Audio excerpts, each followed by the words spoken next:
Mari kita berdoa. Terima kasih Bapa, terima kasih Yesus untuk segala kasih dan kebaikan kemurahan Tuhan yang Tuhan berikan dan Tuhan nyatakan kepada kami pada pagi hari ini. Kami boleh bangun dengan selamat dengan tidak kekurangan sesuatu apapun.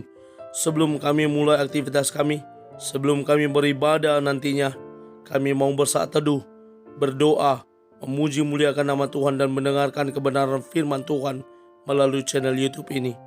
Berbicara bagi kami Tuhan, karena kami telah siap untuk mendengarkan kebenaran firman Tuhan. Di dalam dan demi nama anak-Mu Tuhan Yesus Kristus, kami sudah berdoa dan mengucap syukur. Terima kasih Bapa. Amin. Shalom Ibu Bapak Saudara terkasih dalam nama Tuhan kita Yesus. Semangat pagi. Bertemu kembali di channel Rionando Butar-Butar dalam khotbah 5 menit aja toko 5 untuk renungan harian. Renungan pada hari ini saya ambil dari kitab 1 Petrus pasal yang pertama ayat yang ke-16. Demikian kesaksian firman Tuhan. Sebab ada tertulis, sebab itu kuduslah kamu karena aku kudus. Menyambut kedatangan Tuhan dalam kekudusan. Ibu bapak saudara terkasih dalam nama Tuhan kita Yesus, saya pernah terlibat dalam penyambutan kedatangan ibu negara di tahun yang lalu.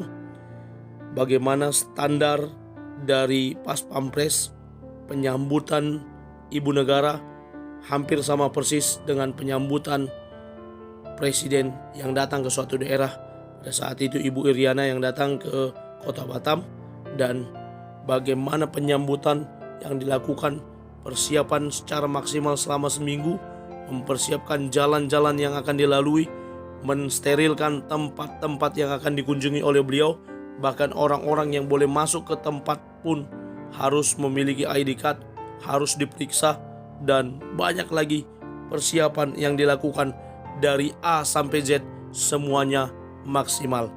Ibu bapak saudara terkasih dalam nama Tuhan kita Yesus, minggu ini adalah minggu yang pertama dari Advent, di mana Advent merupakan menyambut, mempersiapkan, menantikan kedatangan Sang Juru Selamat. Di minggu Advent ini, gereja-gereja anggota UM memberikan judul firman Tuhan pada hari ini adalah menyambut kedatangan Tuhan dalam kekudusan. Saya korelasikan dengan nats yang tertulis dalam 1 Petrus 1 ayat 16, bagaimana Petrus berkata kepada para penerima suratnya, sebab itu kuduslah kamu karena aku kudus. Bagaimana kekudusan Allah itu yang memang harus dimiliki orang-orang percaya ketika mau menyambut kedatangan Tuhan yang maha kudus itu. Karena sesuatu yang kudus harus disambut juga dengan sesuatu yang kudus. Jangan sebaliknya. Ketika Allah yang maha kudus itu datang dan kita tidak di dalam kekudusan, maka kekudusan Allah itu dapat membunuh kita, dapat mencederai kita, dapat menghanguskan kita.